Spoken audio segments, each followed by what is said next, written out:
Gracias, Fernando, Fabián, perdón. Siempre digo Fernando. Por la oración. Qué lindo que podemos tener comunión, ¿no? Unos con otros.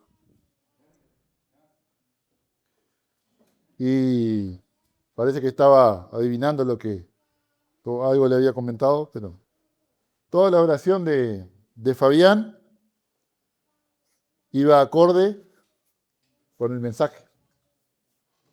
Y sabemos que eso no es casualidad, ¿no? Y el título del mensaje en esta tarde, gracias Joaquín por la fotito, es ese que está ahí, ¿no? Volver a la casa del Padre. ¿Y cuánto bien nos hace estar congregados, ¿no? Como el Señor lo ha mandado en su palabra, y cuánto uno extraña, ¿no? Cuando a veces no puede estar por diferentes circunstancias. Y eso es sano, eso es normal. Si yo no me congrego y no siento nada, algo está pasando en mi vida espiritual, ¿verdad? Porque el Espíritu Santo es lo que nos mueve a hacer, más allá de orar, de dar la palabra. Hay un vivo deseo en el creyente de tener comunión, gracias Ana, de tener comunión con otros que siguen a Cristo, ¿no? Agradezco todas las oraciones por mi madre, está mucho mejor y mandó saludos para todos. Beso grande para toda esa gente, dice. Se estaba por levantar y le dejé el fueguito prendido, ¿sí? Así que ella extraña también, quería, está con ganas de venir, no vamos a perder todo el tiempo que ganamos. Entonces, mejor el próximo. Vamos al Salmo 32. Feliz día a todos los padres. Perdón que no les dije primero eso. Ya nos dijimos acá, pero deseamos que hayan tenido y sigan teniendo y terminen un día muy bendecido. Gracias a Dios por los buenos padres. Sabemos que hay de los otros también, lamentablemente, ¿no? Pero gracias a Dios que también, en mi caso, en el caso de muchos hermanos, nos ha tocado de ser apoyo y de bendición para personas que no tienen un padre, ¿no? Y que hemos podido apoyar, dar un consejo. En mi casa criamos 2 sobrinos con mis padres, que uno trabaja conmigo. Y nos tocó hacer la tarea de padre. Corregir, animar, consolar, llevar al médico. Mi sobrino jugaba al fútbol, yo lo llevaba al fútbol. Toda la tarea de un padre me tocó hacerla por muchos años. A veces me dice, vos no sabés lo que tenés el hijo. Y bueno, sí, hasta cierto punto sí. Pero por muchos años me tocó dejar a veces de hacer nuestra vida para hacer algo en bien de otros, ¿no? Qué bueno, y no me arrepiento de nada. No fue tiempo perdido. Bueno, Salmo 32, versículo 1 dice el salmista David, bienaventurado aquel cuya transgresión ha sido perdonada y cubierto su pecado. Bienaventurado el hombre a quien Dios, o Jehová, no culpa de iniquidad y en cuyo espíritu no hay engaño. Ahora pasemos a Lucas capítulo 15. Lucas capítulo 15, unos pasajes muy conocidos, unos versículos muy conocidos. Lucas capítulo 15, versículo 11, palabras del Señor Jesús mismo, un pasaje muy conocido, dice, también dijo, un hombre tenía 2 hijos, y el menor de ellos dijo a su padre, dame la parte de mis bienes, de los bienes que me corresponde, y le repartió los bienes. No muchos días después, juntándolo todo, el hijo menor se fue lejos a una provincia apartada y allí desperdició sus bienes viviendo perdidamente. Y cuando todo lo hubo malgastado, vino una gran hambre en aquella provincia y comenzó a faltarle. Y fue y se arrimó a uno de los ciudadanos de aquella tierra, el cual le envió a su hacienda para que apacentase cerdos. Y deseaba llenar su vientre de las algarrobas que comían los cerdos, pero nadie le daba. Y volviendo en sí dijo: ¿cuántos jornaleros en la casa de mi padre tienen abundancia de pan? Y yo aquí perezco de hambre. Me levantaré e iré a mi padre, y le diré: Padre, he pecado contra el cielo y contra ti. Ya no soy digno de ser llamado tu hijo. Hazme como a uno de tus jornaleros. Y levantándose vino a su padre, y cuando aún estaba lejos, lo vio su padre y fue movido a misericordia, y corrió, y se echó sobre su cuello, y le besó. Y el hijo le dijo: Padre, he pecado contra el cielo y contra ti, y ya no soy digno de ser llamado tu hijo. Pero el padre dijo a sus siervos: sacad el mejor vestido y vestidle, y poned un anillo en su mano, y calzado en sus pies, y traed el becerro gordo, y matadlo y comamos y hagamos fiesta, porque mi hijo muerto era y ha revivido, se había perdido y es hallado. Y comenzaron a regocijarse. Ahora Romanos capítulo 8. Romanos capítulo 8, versículo 33. Dice el apóstol Pablo: ¿quién acusará a los escogidos de Dios? Dios es el que justifica. ¿Quién es el que condenará? Cristo es el que murió, más aún el que también resucitó, el que además está a la diestra de Dios, el que también intercede por nosotros. ¿Quién nos separará del amor de Cristo? ¿Tribulación, o angustia, o persecución, o hambre, o desnudez, o peligro, o espada? Como está escrito: por causa de ti somos muertos todo el tiempo. Somos contados como ovejas de matadero. Antes, en todas estas cosas somos más que vencedores por medio de aquel que nos amó. Por lo cual estoy seguro de que ni la muerte ni la vida, ni ángeles ni principados, ni potestades, ni lo presente ni lo porvenir, ni lo alto ni lo profundo, ni ninguna otra cosa creada o en toda la creación nos podrá separar del amor de Dios que es en Cristo Jesús, Señor nuestro. Ahora, Hechos capítulo 3, un poquito para atrás. Hechos capítulo 3, versículo 19. Dice así que, discurso de Pedro aquí, ¿no? En el pórtico de Salomón. 3:19 dice: así que arrepentíos y convertíos para que sean borrados vuestros pecados, para que vengan de la presencia del Señor tiempos de refrigerio. Arrepentíos, así que arrepentíos y convertidos para que sean borrados vuestros pecados, para que vengan de la presencia del Señor tiempos de refrigerio. Qué maravilloso este pasaje. Podríamos leer muchos más, ¿no? Con respecto a este tema. Aquí en el Salmo 32, David habla de la verdadera felicidad del hombre. ¿Cuál es la verdadera felicidad del hombre? Hoy en día, la felicidad de la gente es tener una buena casa, un buen trabajo, un buen auto, estabilidad económica, y podemos pensar en muchas cosas más, pero casi todo basado en lo material, ¿verdad? Y hasta cierto punto no está mal, no está mal. Pero dijo el Señor Jesús, ¿qué aprovechará el hombre si ganare todo el mundo y pierde su alma? ¿Qué aprovechará? Y aquí el salmista David nos habla de una bienaventuranza mucho más grande.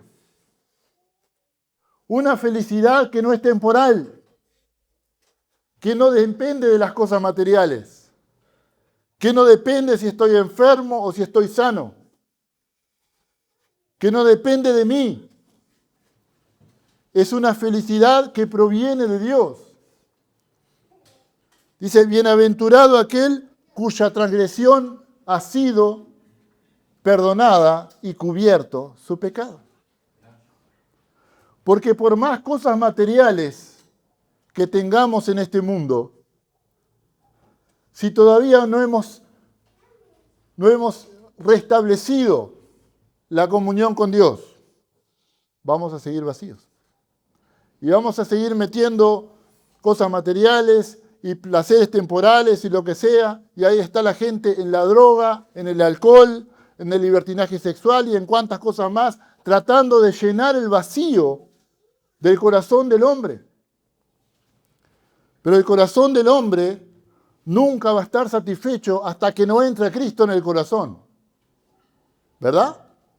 Podemos meterle lo que sea, pero si el Señor no gobierna la vida del ser humano, el ser humano nunca va a llegar a su plenitud.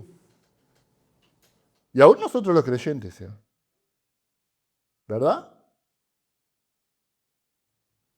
Dice Pablo, dice, para que habite Cristo por la fe en vuestros corazones. Y le está hablando a los creyentes, allí en Efesios. ¿Y a qué se refiere Pablo? ¿Cómo? ¿No eran salvos? ¿No le estaba hablando a creyentes salvados? Sí, pero Cristo no estaba cómodo en el corazón de aquellos creyentes. Esa es la idea del pasaje, ¿no? Para que Cristo habite o para que Cristo gobierne. Esa es la idea de vuestros corazones. Sé bienaventurado aquel cuya transgresión ha sido perdonada y cubierto su pecado. El perdón de Dios no es una carga. Bastante cargados venimos nosotros a Dios, con nuestros pecados, con nuestras maldades. El perdón de Dios es una gran bendición para la persona. Es una gran bendición. No es una carga que Dios nos pone. Es al revés. Dios quita la carga. Dios quita la carga. Es una bendición que trae paz a la mente y al corazón de la persona. Trae paz a la mente y al corazón. Hay personas que continúan caminando con culpas antiguas, con recuerdos que les pesan, ¿verdad? Errores que quisieran borrar y decisiones que todavía les producen vergüenza. Aún los creyentes, ¿verdad? Pero cuando Dios perdona a un alma caída, no la deja en el suelo, no solamente la levanta, sino que la sostiene con su gracia maravillosa. Como hemos cantado, ¿no? No he visto justo desamparado ni a su descendencia que mendigue pan, ¿verdad? Entonces, Dios no solamente salva y levanta al alma caída, sino que la sostiene con su gracia. Qué maravilla, ¿no? David, en la palabra de Dios, nos dice que una persona perdonada es una persona dichosa o feliz, así como el hijo pródigo que hemos leído, ¿no? Volvió arrepentido a la casa del padre, luego de haber vivido perdidamente, y el padre fue movido a misericordia. Así pasa con el pecador, que arrepentido se vuelve al Padre. Qué maravilloso, ¿no? Ese encuentro tremendo, ¿no? Dice la Biblia, y lo dijo el Señor Jesús en Lucas 15:7, que hay gozo en el cielo por un pecador que se arrepiente, por un pecador que se arrepiente.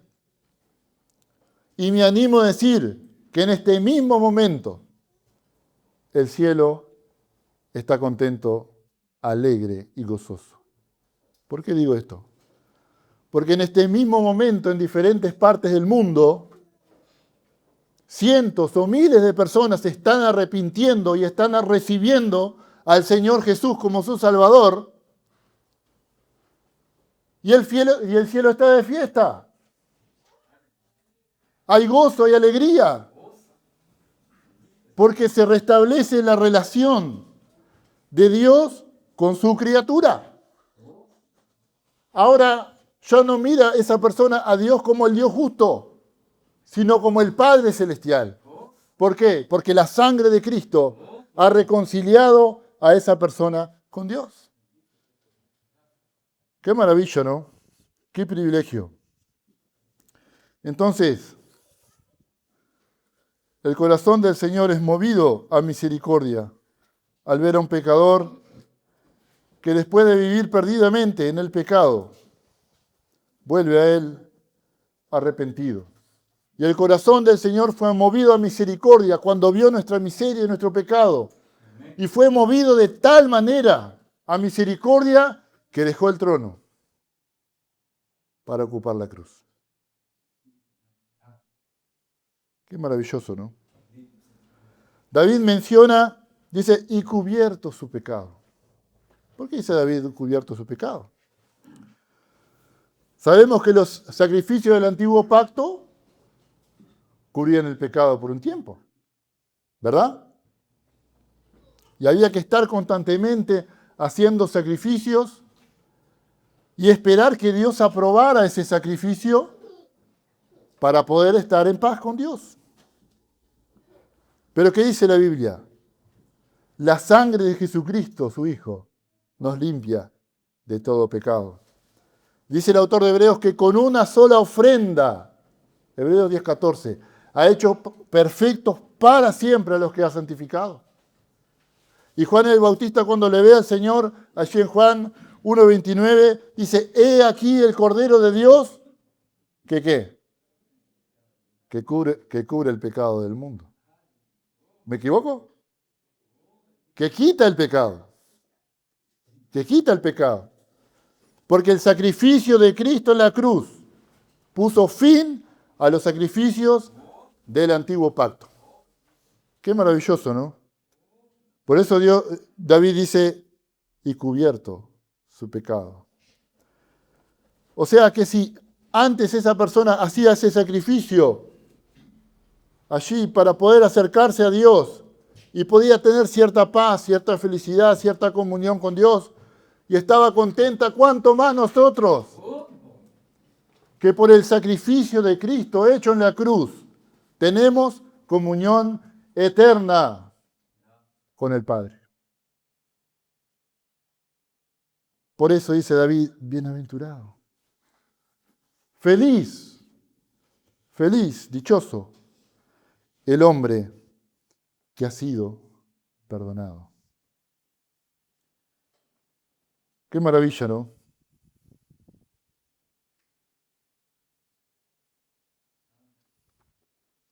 Y David dice en el versículo 2, bienaventurado el hombre a quien Jehová no culpa de iniquidad y en cuyo espíritu no hay engaño.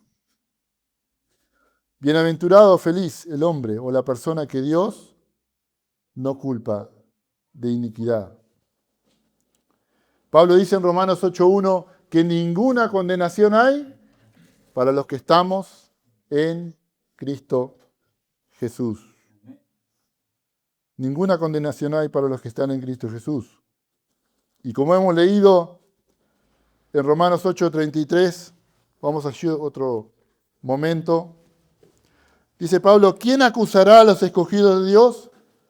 Dios es el que justifica.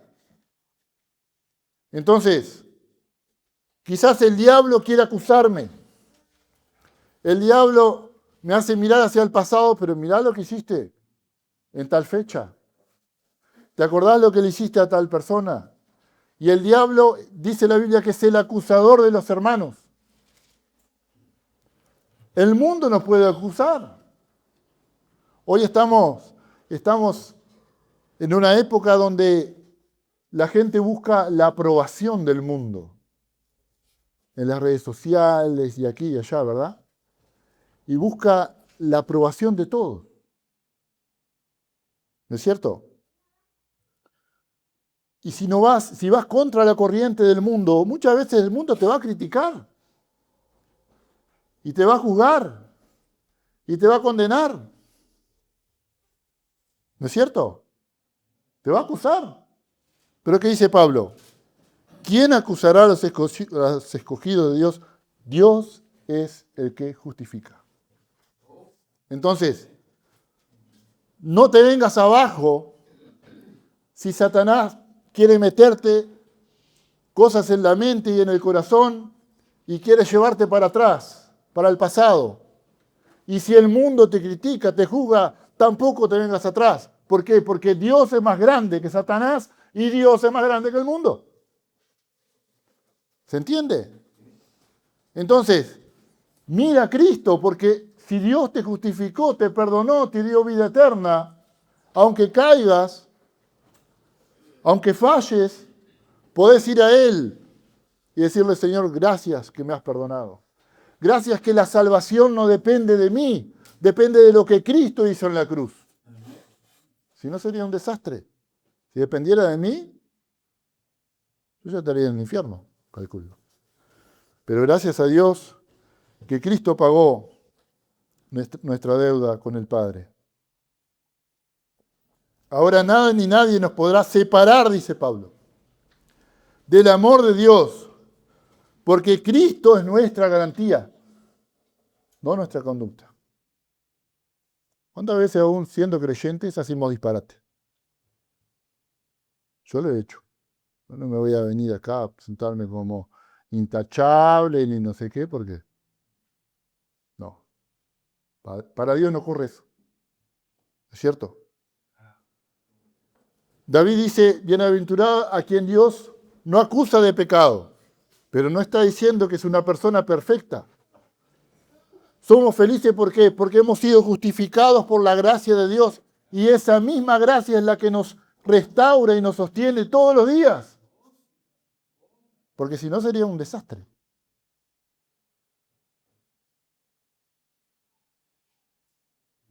El mundo no puede acusar, el diablo no puede acusar. Dios no nos salvó para que vivamos en el pasado, sino para que avancemos. Como dijo el apóstol Pablo, prosigo a la meta.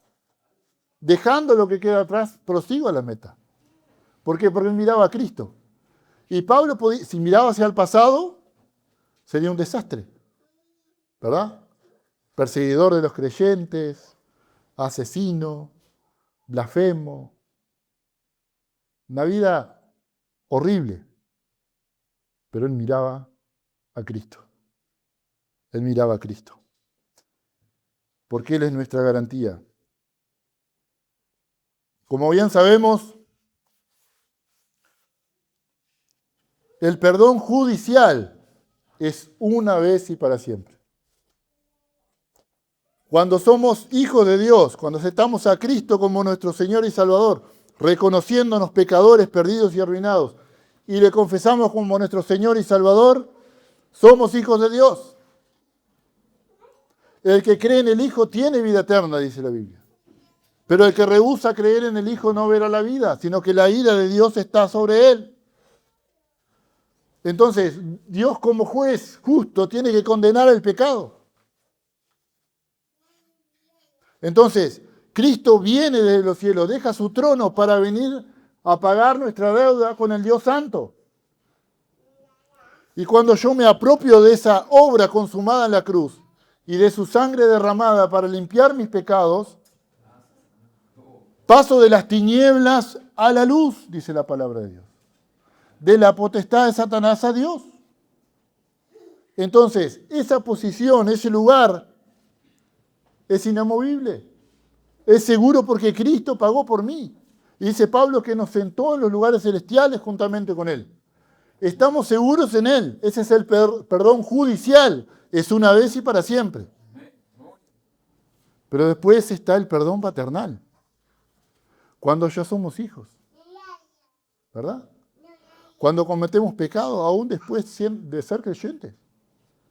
Entonces podemos tener toda la confianza de ir a nuestro Padre Celestial y decir, Señor, perdóname, porque he pecado, he mentido, he sido hipócrita, he sido un boca sucia, he sido un mentiroso, he sido un murmurador de mis hermanos en Cristo.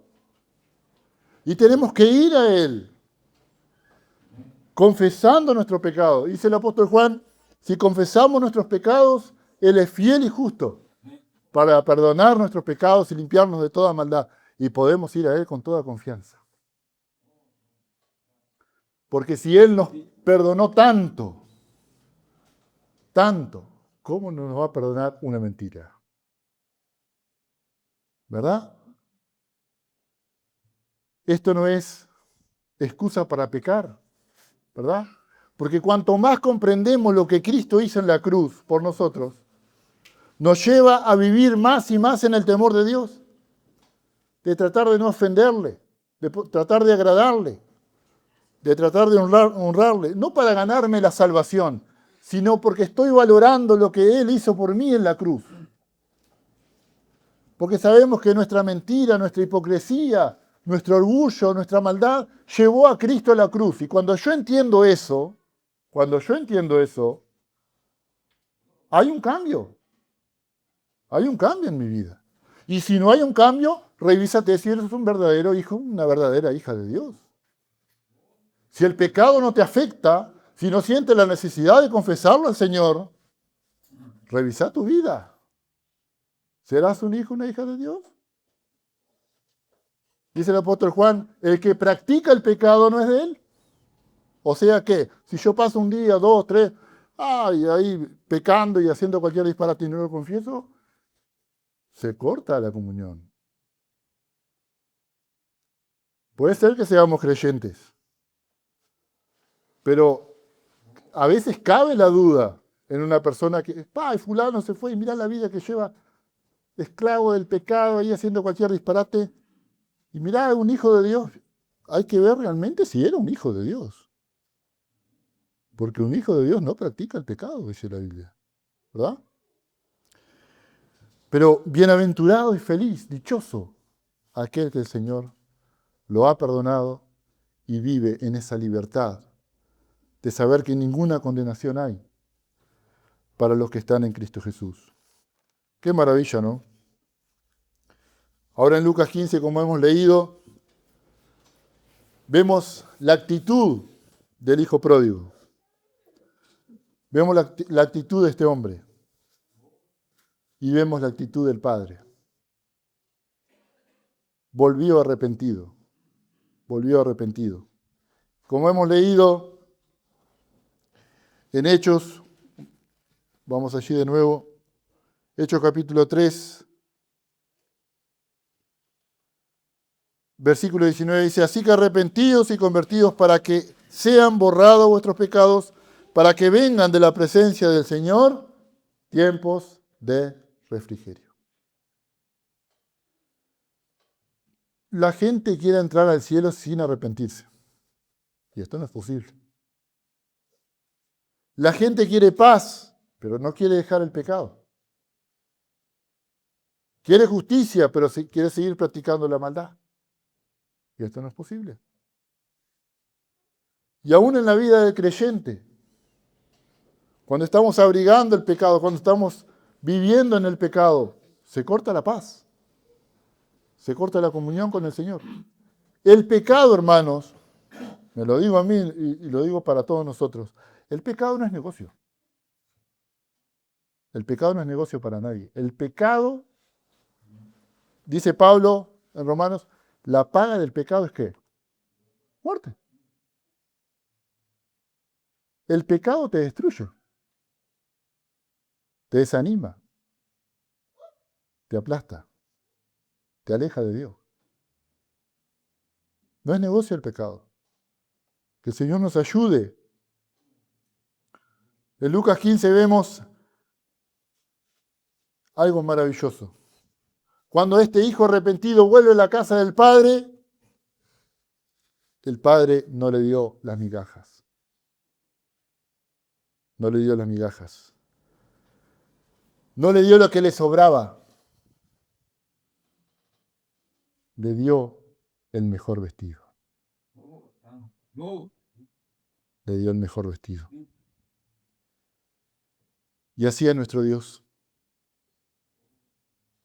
No nos dio lo que le sobraba.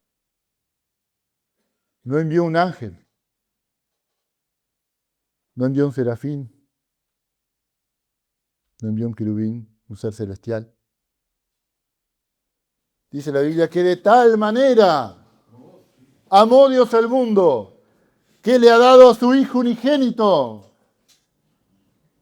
lo más grande del cielo de Dios,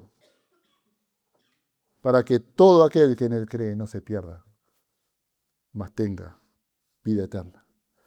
Dios no nos dio lo que le sobraba, como lo hago yo con él, muchas veces. Muchas veces, como decía un hermano, nunca más me olvidé, muchas veces le damos al Señor el tiempo que nos sobra y no el tiempo que nos cuesta. Pero el Señor no hizo así. El Señor nos dio algo que le costó mucho. Dice la Biblia que nos vistió con vestiduras de salvación, confeccionadas por Cristo en la cruz.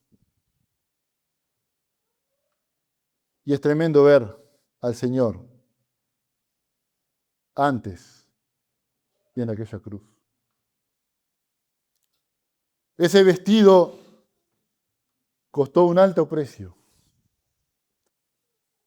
Nos vistió con vestiduras de salvación, confeccionadas por Cristo en la cruz. Y en cada azote en su cuerpo santo, en cada clavo que rompía sus manos y sus pies, en esa lanza que rompió su costado, y en cada espina que rompió su cabeza, Él estaba confeccionando las vestiduras de salvación.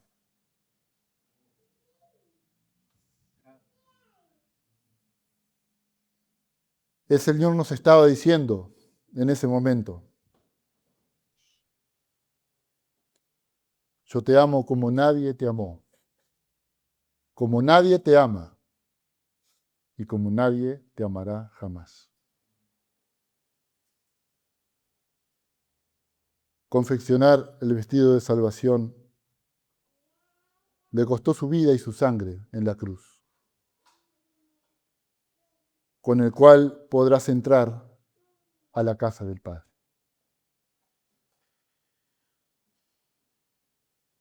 Maravilloso es pensar en esto.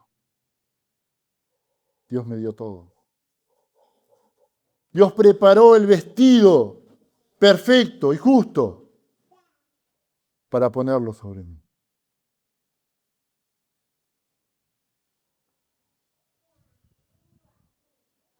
¿Qué nos costó a nosotros?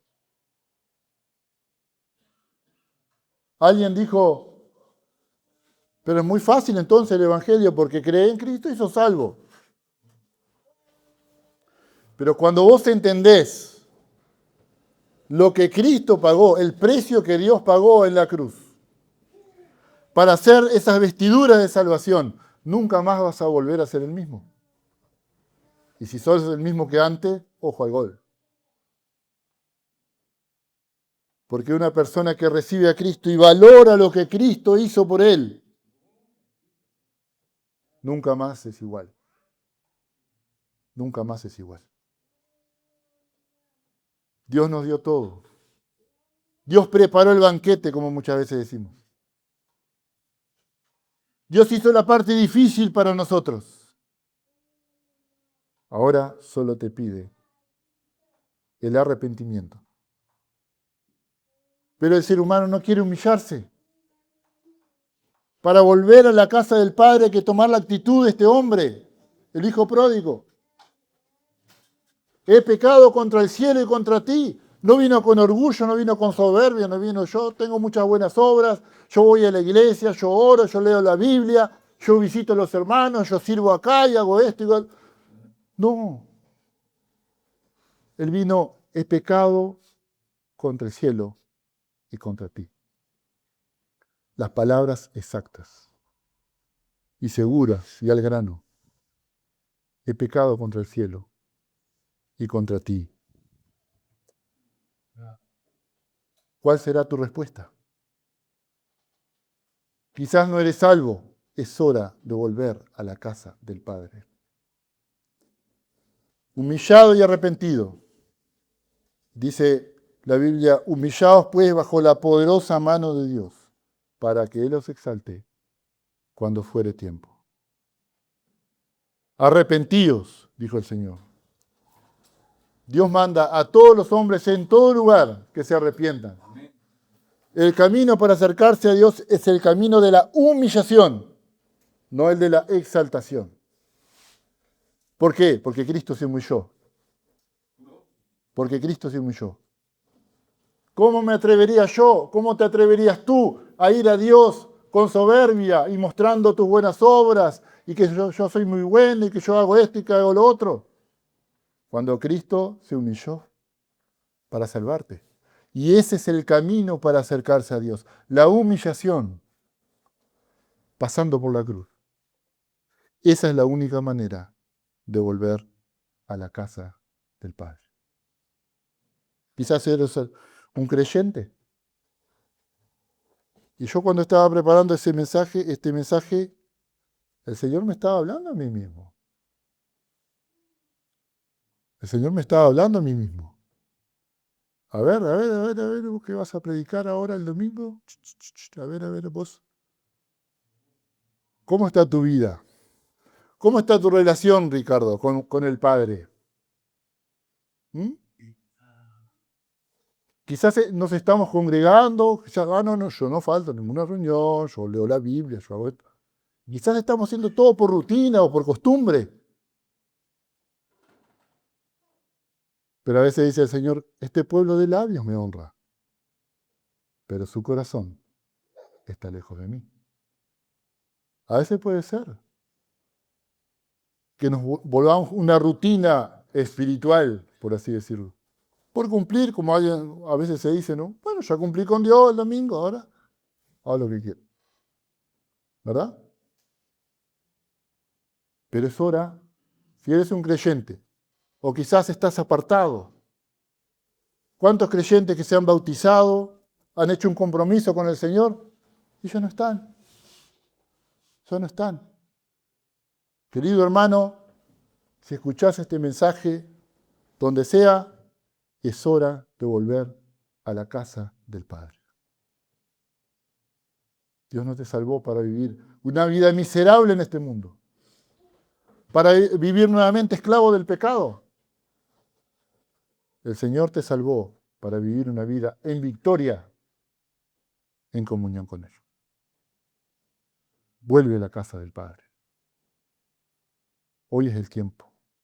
Quizás andamos a veces medio para allá y para acá, como decimos a veces a los ponchazos, ¿no?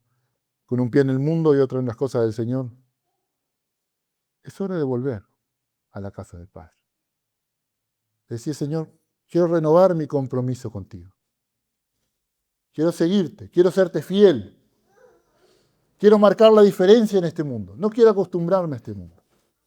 Quiero vivir en comunión contigo, Padre, para que mi vida tenga impacto donde quiera que pise. Qué lindo, ¿no? Le puso el vestido, dice, le puso calzado. ¿Para qué? Para que pueda caminar en los caminos de Dios. Para eso nos llamó el Señor. Para caminar con Él. No solo los domingos, para caminar con Él todos los días. Hoy es tiempo de volver a la casa del Padre.